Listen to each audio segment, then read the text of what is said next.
Hi there and welcome to today's vlog. Yes, I'm in a rocking chair today. No room for this rocking chair, which is quite a nice one in the house, so we've brought it into the summer house. Well, we'll see how it goes. So once I stand up, I'll be off my rocker, but never mind about that. Two things to show you today. First is, yes, I've actually got my bus pass. Would you believe it? Hard to believe that I've reached the age where I'm eligible, though it used to be 60, now pension age, so I applied for it. I've got it. Whether I'll be able to use it, I'm not quite sure. The last time I went on a bus, but perhaps when Sue's got hers as well in a couple of months' time, we'll be able to do a bit of travelling together.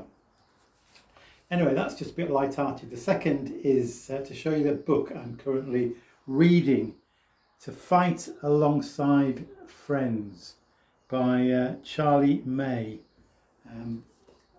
Charlie May was a captain in the army in the First World War. He wasn't supposed to do this, but he liked to keep a bit of a diary, a record of events as he went through his experience of the war, and he was actually killed on the first day of the Battle of the Somme, sadly. He had a wife and a young child back home. He dearly loved them, he writes about them.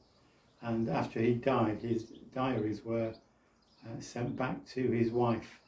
And they've been turned by his great nephew into a book, which makes fascinating reading. It just describes some of the horrors of the war. You probably know about the trenches when it was raining heavily. Sometimes it was waist deep water in the trenches. He writes about the times when it was freezing and there was snow on the ground, and one of the biggest problems he writes about is the rats. That when the men were asleep, they would run all over them, and horrific conditions. Many lost their lives.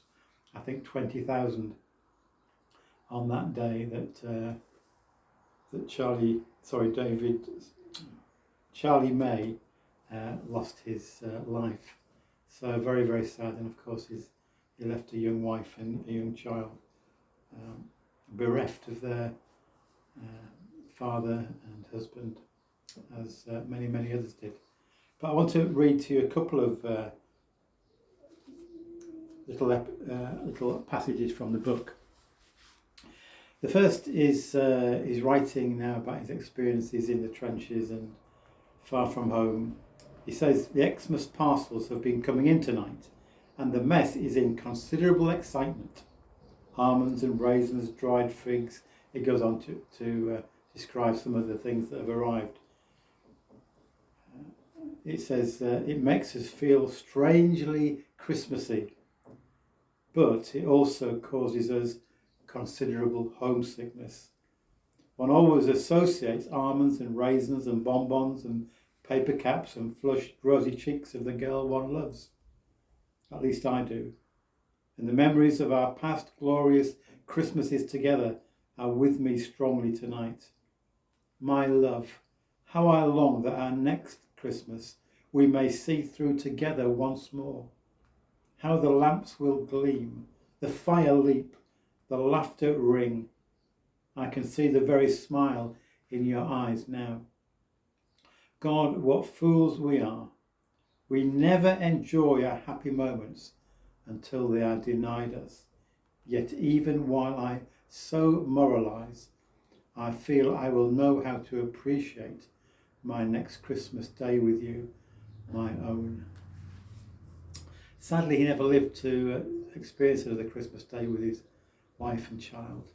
But the point he's making is that so often it's not until we are separated from something, we lose something, that we really come to appreciate it. And the second little passage I want to read, if I can find it, makes a similar point.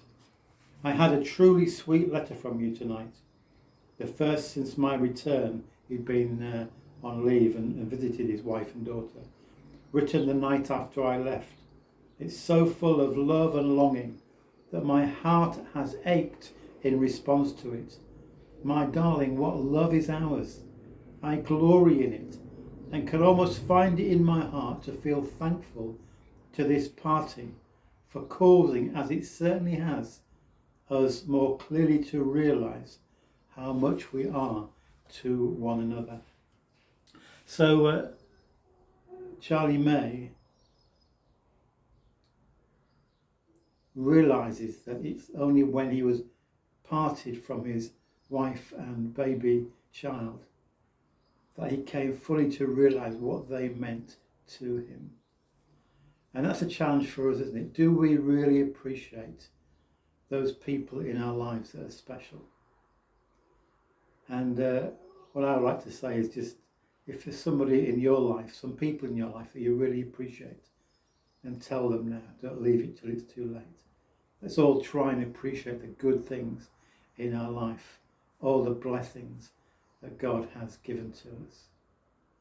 Count your blessings, name them one by one, and it will surprise you what the Lord has done. God bless you. Thank you so much for listening today.